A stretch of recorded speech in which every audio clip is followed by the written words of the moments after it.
afternoon, Zachariah Jackson, Ambassador News. I'm here in Newark, New Jersey. I picked this spot. I'm interviewing Hard Rock Green. I picked this spot, Howard Street, because this is where we both come from. And I figured, I said, let's go back. People always talking about their past and history. I said, we have a history right here in Newark. Let's go back to Howard Street and do the interview. There'll be many more coming, but we decided to do this one right here where it all started. Let me take a moment and introduce to you Hard Rock James Green. Hello, it's a pleasure to be here, and I thank the brother Zachariah for giving us an opportunity to share my history, my story with you, with y'all. It's been a long journey, but I'm here. Hard Rock, when you look back on your journey toward championship, when you look back there and you were fighting at a time when the lights wasn't so bright on Newark, New Jersey. You could drive from one end of Irvin Turner to 78 within 5 minutes. Today you can't do that because the influx of business. It takes you almost a half an hour from one end of 78, from one end of Irvin Turner to 78. You were journeying towards championship when the light wasn't there at all. The Scudder Home projects, as they were slowly but surely shutting down floors. Certain floors weren't open no more. 13th, 12th, 11th, they start shutting the floors down. So we had no idea when the end was near. You were fighting, and you were a light to us during the time when we, for whatever reason, we didn't have any other lights. Not nationally.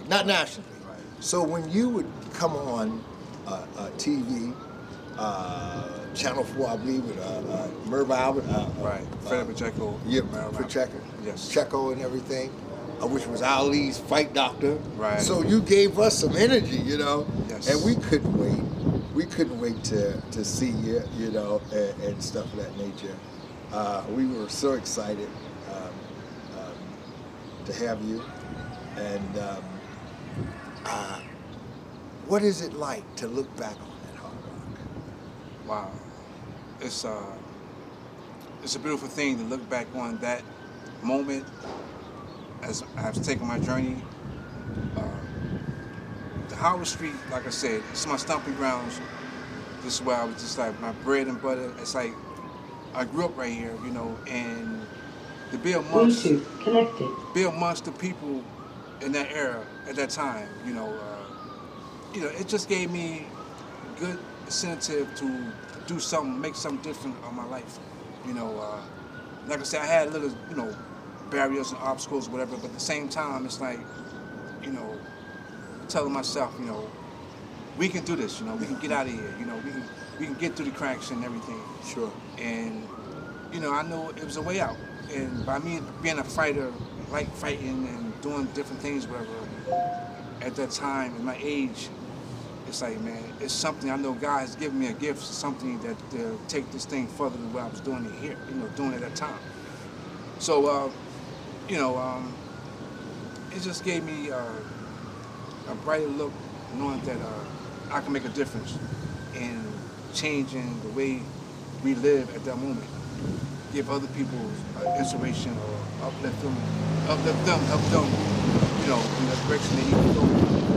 Sure.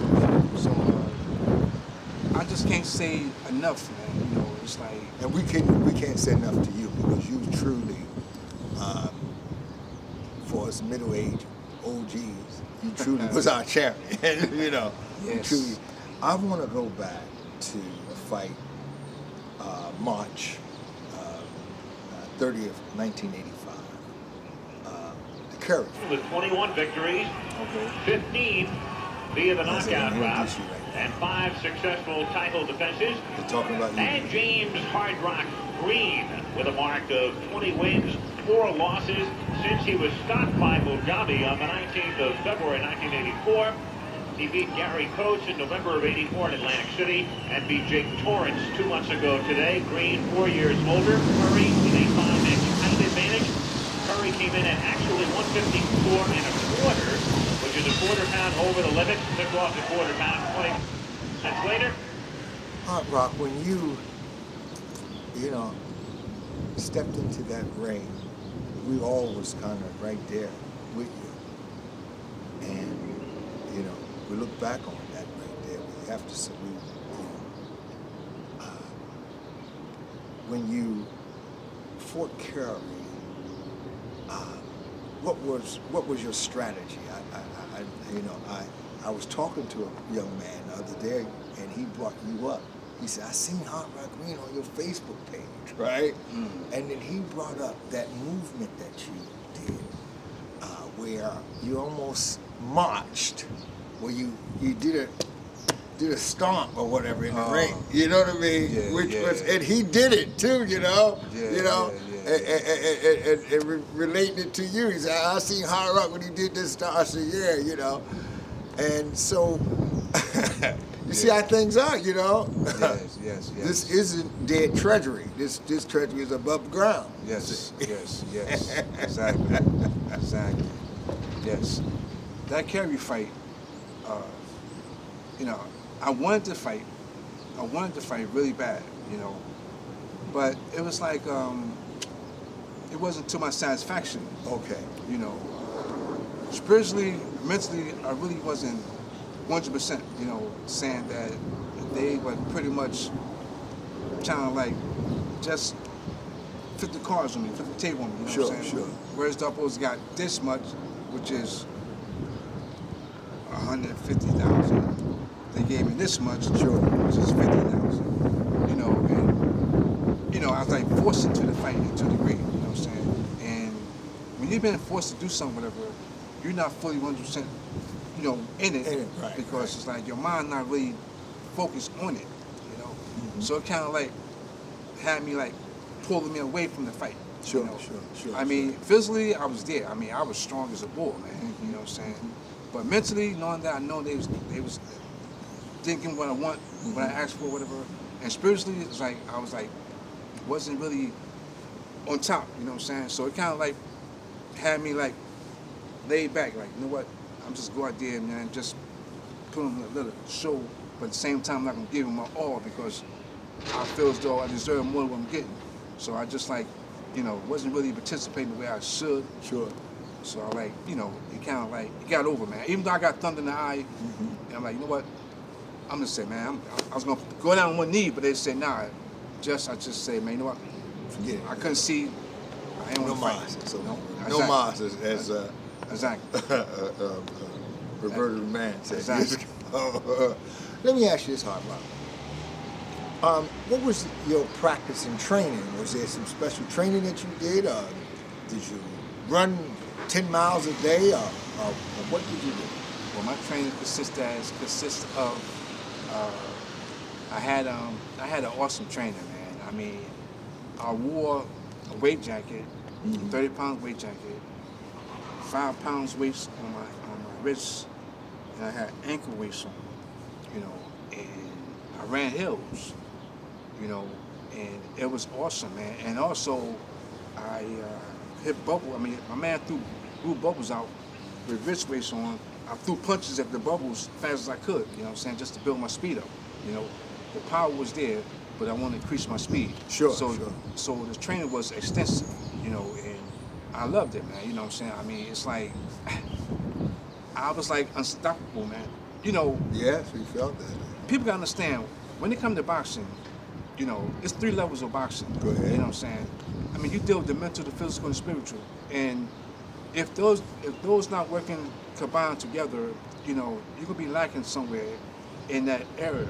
So therefore, you look in shape, but then your mental capacity, like, your mental good, but then your spirit's like not feeling it, you know what I'm saying? your spiritual good, then the physical is not 100%. So therefore, it's not coincide with each other, Sure. meaning that you're going to be lacking something when you go in the fight. Sure. But my training was really extended, extreme, and it was intense. You know what I'm saying? It was intense, and I loved it, man. You know. Let me ask you this right here, Hard Rock. What today, with all the YouTube, Facebook, all the information, where before if you went to look at a fight, look at someone fight, you had to get a VCR, or Whole Wild World of Sports played it, or HBO was coming to life at that time, Home Box. And you had to look at a repeat. Where today we could just go to a fight on YouTube and go to a fight on Facebook just so fast. Right. Now, what would you tell a young fighter today that's pursuing fighting? Just right now, we're just going to talk about the training, the physical training aspect. We get into the management in a short minute. Today fighters, like I just talked to my son. Today's fighters, I would tell them, you want to be a fighter, first of all, you got to have it here and here. Sure. You got to want to do it. You know what I'm saying? And then where it goes from there, it's like building blocks. You got to have your stamina, which is condition, you know what I'm saying? The footwork, which is the movement. Sure. You know what I'm saying? You got to have the motivation, determination, you know what I'm saying? The drive to attack it, okay? And mostly my last, you gotta want to do it. You gotta want to do it. You know what I'm saying? That means that being a fighter today, you know what I'm saying? It gotta be really quite a skip, Zachariah. It gotta be installed in you. It gotta really to be a fighter. You gotta be born with it, man. You know what I'm saying? Nobody can give it to you. You know what I'm saying? Nobody can make you do it, whatever. You gotta have the desire to do it, man. You know what I'm saying? And by having the desire to do it, it means you gotta go out there and put in 110% every day. You know what I'm saying? And what makes a fighter, man? People don't understand. Fighting without fighting, it's an art of fighting, which means that your defense is your offense, your offense is your defense. Sure. Okay? And by you having an offense or defense, if you really put it down to the wire, you can't be touched, man. You can't be touched. I mean, the guy would beat himself up trying to beat you. Trying to beat you up. Okay? So I'm saying the fighters today is, your training methods is condition of mind. Okay. Your spirit, your physical, you know what I'm saying? Balance yourself, dealing with the balance of life. Your footwork, man, this plays a big part, man. I don't care. You can be the strongest guy, the hardest hitter, the best boxer, you know what I'm saying? But your condition and your footwork will win you the fight. Okay? Wow. Okay. Well, let me ask you this right here. In preparing for a fight, let's say you have a fight, we're in April, we're in October. So let's say you were going to fight November 15th. That's enough time to be prepared from today into November 15th. Okay, you start training, you're going to try to train like now? Now, yes. October? Yeah. And the fight is November? 15th. Yes. 15th? Is that enough time to get prepared? It all depends. It all depends on your living style, your eating, you know what I'm saying? It all depends on that, you know what I'm saying? Because you could train, if you're the kind of guy who always doing something active, keep yourself busy, whatever, you know what I'm saying? As long as you're eating good, you know what I'm saying, and living good, you know, you can train 3 weeks for a fight, man. Okay. You know what I'm saying? Because you had the determination to fight, determination to win. You don't need no 6 weeks, 8 weeks to train, man. You know what I'm saying? Like I said, it's here, man. It's in your heart. It's here. Okay, I'm gonna go back to something that I guess it isn't written, but it's said. It isn't printed on the wall of training, but it's said in the gym. Trainers say it. I've heard people say it. During those 3 weeks or 6 weeks that you're getting ready for that fight, do you have to stay away from those girls? Well, keep it real. Yes, keep it real. Yes and no.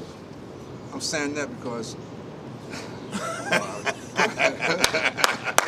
Come on, Hard Rock. Come on, Hard Rock. Come on, Hard Rock. You have to stay away from them girls. You put me on. Nah, listen. Whoa. Is that an actual zap of energy, or is that a myth? It's really quite a sketch, man. It's a myth. You know why I say it's a myth? No. No, I'm keeping it real. No, I'm keeping it. It's a myth. Listen. Listen. I said because, I mean, in training, I was in training. Okay. Right? I was in H Street gym training. Right? That's right. You know, I don't know. I forgot who I was getting ready for. But I was in the gym training, in H Street gym training, right? And Mr. Edmonds' gym. yes. And I was training. I was sparring this guy named. I think his name was Tim. What's his name? This guy. He's from Camden. He's from Camden too. His name. Damn, I can't think. It's a tall guy. I forgot his name, man. But anyway, he was rocking me, man. I mean, he's a good boxer. Jab, right? I mean, he hit me so much he split my lip, right? Yeah, you beat up in 8th Street. So I went home. Years ago. I went home. You know what I'm saying? You know, my wife. You know what I'm saying? You know, I was like a little frustrated, upset. You know what I'm saying? So something happened. You know, we did what we did, whatever. But I came back the next day. He couldn't touch me, man. He couldn't touch me. I mean, I was so like, you know, yo, he couldn't touch me, Zachariah. And Kareem, I think that's Kareem Allah. That was his fighter. Kareem called him out the ring, man. Okay, he was from Camden, you say? Yeah, his name is Tim Tintley, something, whatever. A tall kid, tall, lean kid, sharp, man. He was real sharp. Not Tiger Walker. No, I boxed Tiger Walker too, and I dropped him in the H Street jump with the left foot. Boom, boom. And Kareem called him out the ring. Yo, get out the ring, man. You know what I'm saying? But I was, you know, that relieves the tension, man. You know what I'm saying? And that make you, for some reason, bro, that makes you like really alert, man. You know what I'm saying? Because self-consciously, you know, you just did that. Sure. You know, so you're gonna be aware not to get hit, not to get touched, whatever. So you're gonna be extra careful. Okay. You know what I'm saying? In that ring. All right. Okay. You know. So that's. Is that what we could tell a young fighter today? That. Well, again. Can we tell a young fighter that? No, not really, because I'm saying that because again, I tell you, it depends on your lifestyle, how you live. Sure. If you one of them guys that stay active every day, all day, whatever, keep yourself pretty much in shape throughout the month, throughout the weeks, whatever, you know, you can take a chance doing that. Right. But you the guy like to party all the time, you know, have trained, whatever, you can't take a chance on doing that and think go out there and win the fight because then you're jeopardizing yourself and you know your life and everything else. You know what I'm saying? So I wouldn't recommend it to a fighter today to do that. It depends on the lifestyle you're living. Sure. So it's like almost like a fork in the road. Exactly. Maybe and maybe not. Exactly. Okay, now let's go in terms of management. Now, what should a young fighter do about management? When he decide to become a professional, should he hire his own lawyer? Should he? Who do he see? How is that management thing put together? Well, basically, he should have a lawyer. His own lawyer. You know, they call it accountant, but no, have a lawyer, you know what I'm saying? Look at all the paperwork, you know what I'm saying? What's been signed, how it's been signed. Because like I said, with me not having a lawyer, me from the hood, you know what I'm saying? Me coming to a lot of money, whatever, I ain't take a chance, like stop, get nobody to investigate that for me. Sure. So it cost me a lot of money. But him having a lawyer, you know what I'm saying? Having somebody got his back, have his back, knowing that they want to railroad him, you know what I'm saying? You know, take him lightly, whatever. It's good to have a lawyer. Also, the manager shouldn't be getting half of your purse. He should be getting a third. I mean, the manager shouldn't be getting a third of your purse. What should the manager get? You know what I'm saying? I mean, clients be kept. The manager he should get 10. Listen, man, the manager should get really like, I said 20% of your 20%. purse. What about the trainer? The trainer, he can get 10 because the trainer do more with you than the manager do. So you're saying the manager should get 20%? Yes. And the trainer 10%? 10%. And then, of course, who pays the cut man and all that? The fighter pays the cut man as well. Okay. And the cut man get 5%. 5%. So, and then you should get the rest of that. Exactly. Right? Okay. Exactly. And was that always the case with you? Well, yeah, but my case with me is the manager, that fool got like a third of my money, man. He ain't do jack. I mean, like, Only thing he did was, so I heard, like, he go sit at the round table, you know what I'm saying? Put the fight together. Put the fight together, you know. And they give him the contract, you know what I'm saying? He bring the contract to me. Yo, Hard Rock, I got a fight for you. You fight for $50,000. Little did me know that this guy then made a copy of the contract, put $50,000 on it, you know what I'm saying? And now I signed the $50,000 contract. He take my John Hancock copy on the $150,000 contract, give back to the promoter, give back to the network. Right. Oh my They God. cut him for $150,000. He give you 50. He give me $50,000, pocket $100,000. And then you got to, out of your 50, you got to pay the trainer. The manager, and the cut man, and my sparring partners. So he still took out of it. Exactly. Exactly. So, you know, I'm telling the fighters today, listen, man, if you got a name for yourself, all you need is a lawyer. You know what I'm saying? But should you, okay, all right, I hear what you said, if you have a name for yourself. All right, like anything, boxing is a business. Exactly. It's like a business, like setting up a candy store, it's a business. Exactly. Should you start out that way and say, hey, I don't have a name, but I may have a name, so let's do this thing the right way. You know, let's do this thing, you know, let's just do it right from the beginning. Or should you go in it, because I think what happens with a lot of fighters, they go in it, you build up loyalty with your manager and this, that, and other, and your whatever, but your contract is not evened out, you know what I mean? Exactly. So then that guy say, I've been looking after you for 10 years, you know, now Exactly. You know I love you like a son. Exactly. And you love him and he love you. You cry, he cry. Yeah. Then it's kind of hard then to say, hey man, I want to change this and I want to change that, because now you got a bitter trainer around you. Right. You got a bitter manager that was with you when you didn't know how to tie your shoes. Right. So should he start out from the beginning? Yes. From the day when he hit that gym and decided he want to become a professional, he should start out right there with the legal aspect of it. Exactly. Because that's your energy, actually. At the end of the game, that's your economic energy. Exactly. Your protection, your energy, Yes. you know what I'm saying? So they can't railroad you. Right. They can't, you know, say that you didn't do this, you didn't do that, whatever. It's in black and white. This agreement we had, we made, whatever. So this is my share, this is my due, this is your due. You know, so everybody work out, you know, way everybody wanted to work out. That's right. Instead of having that biggery, you know what I'm saying? Like, nah, man, you owe me this. Nah, man, you said this. Nah, it's on black and white. We agreed to this right here, and this is how it's going to be done. You know, everybody be happy. Now that right there is great, and we're going to have to take note of that right there. Hard Rock, I talked to Ali Muslim yesterday on the telephone. He said he would be happy to have you. You just have to give the date, the afternoon or the evening, where you're going to have the young fighters there. He's going to let you hit the bag or whatever you want to do. And he wants you to talk to the young fighter. Basically come and talk to the gym. Okay. And so you come up with a day when we're going to come over. We're going to deal with it with the cameras and things of that nature. You know, they have a young fighter now. I don't really know his weight class, but he seems to be pretty good because he's still fighting. You know, and so he really wants you to come and you know, bless the gym and fellowship with everybody. So when we can put that together, let's do it and let's get this thing done. Now I'm gonna flip and say, why you don't have a Hard Rock green hat on that said Hard Rock green?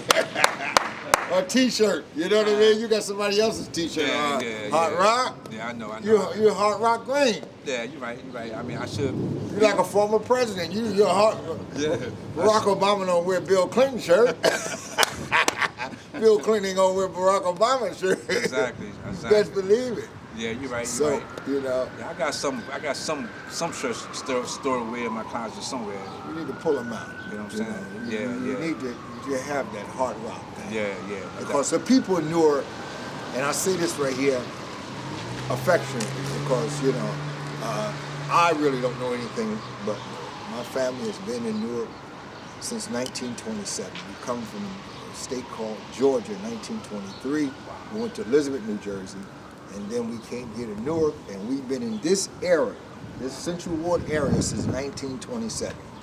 We used to live on Mercer Street way before the projects. You understand me? That's why I can appreciate the project, because I knew what we lived in before we had the projects. You understand? A lot of people condemn the projects, right? Yeah. But they don't know what we had, what was around here There was a stable at that corner, a horse stable at that corner, and there was shanty towns. All this here was shanty towns. Wow. You know, broken down, dilapidated homes where kids would die from whooping cough, rat bites and everything, and that's why they constructed the project. That's why I have a different affection for the project, because I knew from when to come. Okay. And so the idea is that we've been in this area so long. When you look back on this here, you see the growth and so many champions that come out of this Newark. Yes. And this Howard Street, man, has got a name that everybody now want to be associated with. Want to be associated with. So Hard Rock, you know, we want to continue to interview you.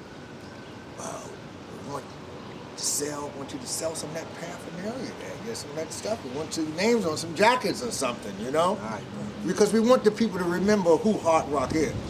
That was the first point I was trying to make. We want the people to know. And I was at a funeral the other day with my cousins and her son said, I seen you know, but he didn't like it on Facebook, but he didn't say anything, so I didn't know he said it. He said, I seen the videos you showed about Hard Rock Green, and you've been uploading it, you're going to be interviewing Hard Rock Green, and I looked at that fight. Actually looked at your fight. Yeah. He said, I sit down that night and watch the whole fight, so a lot of people watching and stuff, and they're not putting a like. Right. So if they don't put a like, you don't know that they're watching it. Right. But they're watching it, Hard Rock, and I think that they need to know the history. Yeah. Because after all, without history, who are we? Exactly. And they need to know, Hard Rock, that you was definitely that light when the lights was dim on Newark. Yes. I remember when the lights was dim. I remember the dilapidated buildings around and the factories and after the rebellion. I remember all those things. And now you can hardly find a abandoned building in Newark, and you can't even find a place that you can just buy for $30,000. You better have $450,000 if you look for anything in Newark today. For sure. For sure. Sure. This ain't no welfare city as they try to promote it. You understand? This is a place of luxury. Exactly. And thank God to our great mayor, which his family has done the journey also. Raz Baraka. Raz Baraka. Yeah, Raz. Thank God to him and his brothers and stuff. I don't know all of them. I know of Raz, and I used to listen to the father all the time. Things. But like we need to know about Raz Baraka, father. We need to know about you too, because you were a hero also. So I thank you. I thank you for being my hero. I thank you for being that city on the hill. You're welcome, brother. And there's a lot of other people that thank you too. Oh, for sure. I know. I'm pretty sure they are, man. You know, like I was telling my son, you know, I don't get that much. Like I said, my brother, he's in Pennsylvania. Okay. You know what I'm saying? Because I told him, I said, you know Zachariah, right? He said, yeah, I know Zachariah, man. But anyway, I said, yeah, he's going to do something. He's going to do something by JFK, whatever, right? He said he can come too. You know what I'm saying? Because, like, I didn't say to you that right now, I'm saying, like, my brother, the one who introduced me to boxing when I... Jesse. Yes. Jesse older than you or younger? No, young. That's my younger. Younger, Right, younger brother, right? And, you know...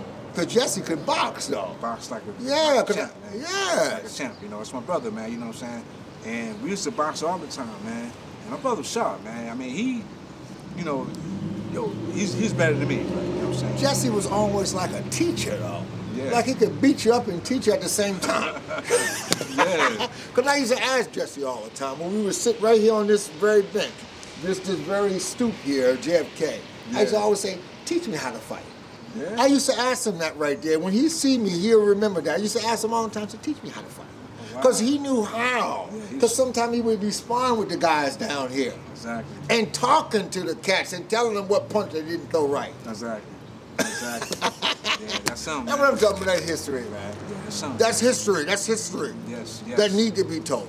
Yes. So hopefully next time around, I have him with me, man. Yes, you know yes. He can share some of his experience as well. Yes. Because, the thing is, man, you know, we as people, we as come from, you say, the urban country, I mean, the sub, the sub cities, whatever, the intercities, kids, whatever. Urban areas, they call it. Exactly. We have talent, man. We have a gift, man. It's just that we get caught up in the moment that we don't understand what we have and what we can do with what we got. You know what I'm saying? And we've been led astray to do other things, which is not for us to do. That's what You know what I'm saying?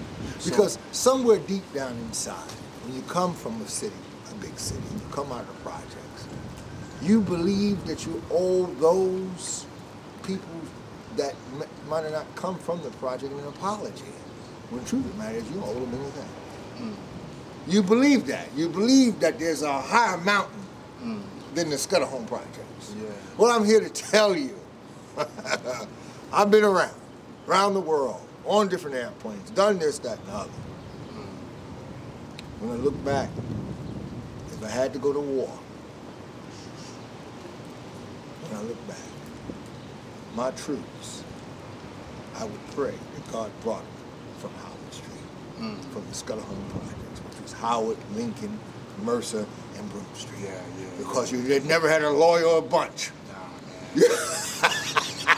man. You never had a lawyer or a bunch. Nah, Now, we might have fought each other. Yes. But when there was an invasion from others, Nah. oh well. We came together, brother. We came together like one unit. Exactly. Strong. Strong. Yes. Hands are hands. Yes. That's the beautiful part about it, man. I mean, you saying you saying that right there. I mean, like, crazy as it was That's back right. in the day. I'm saying, like, even us from Howard Street. That's right. Here's a story. It's a story I want to tell you. It's funny, man, but it really happened. We on Howard Street. We had Broome Street. That's right. You know what I'm saying? We young. We young, man. You know what I'm saying? I mean, like, 14, 15, 16. But the thing is, we went to Broome Street with boxing gloves. And we told them guys on Broome Street, listen, man, we box y'all, man. We beat y'all, we take y'all girls. I mean, it was crazy, It was man. crazy. But that's how it was, you know what I'm saying? I mean, it was innocent. It was innocent. You know what I'm saying? But so, we did, you know what I'm saying? I mean, I won a few of the guys I was with, such as, I was with guys like Greg King. Okay. You know what I'm saying? Got beat up.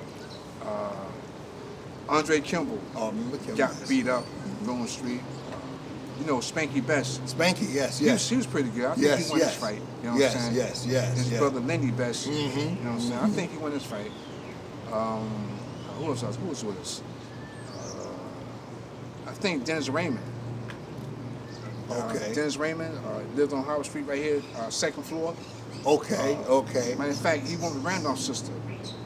Okay. Yeah. Okay. Yeah. Okay. Him, you know what I'm saying? But so we went over there, man, you know what I'm saying? We did our thing, but it was, it's all like innocent fun, man. Sure. It was cool, but Sure. like you say though, when somebody's trying to invade our neighborhoods to come out from somewhere else, whatever, we came together like a unit, yes. you know what I'm saying? And we chased some jokers out of here. Chase them out. You know what I'm saying? That's what we did. That's what we did. Yeah, man. Yeah. It was a beautiful thing, bro. Hard Rock, a good interview. We're so honored to have you. And again, I mean that you need to have some hats and T-shirts and jackets with Hard Rock. I'll work on that. We're going to work on Definitely that. work on to keep that name alive. The kids need to know that name is alive. Oh, yes. And cousins and everybody need to know that you held it down. Yes. And so I end this interview again. Thank you, brother. Yes, sir. And keep hope alive. And let's keep on fighting. Do that, bro. Battle to the end. We battle to the end. Till the end. Yes, sir.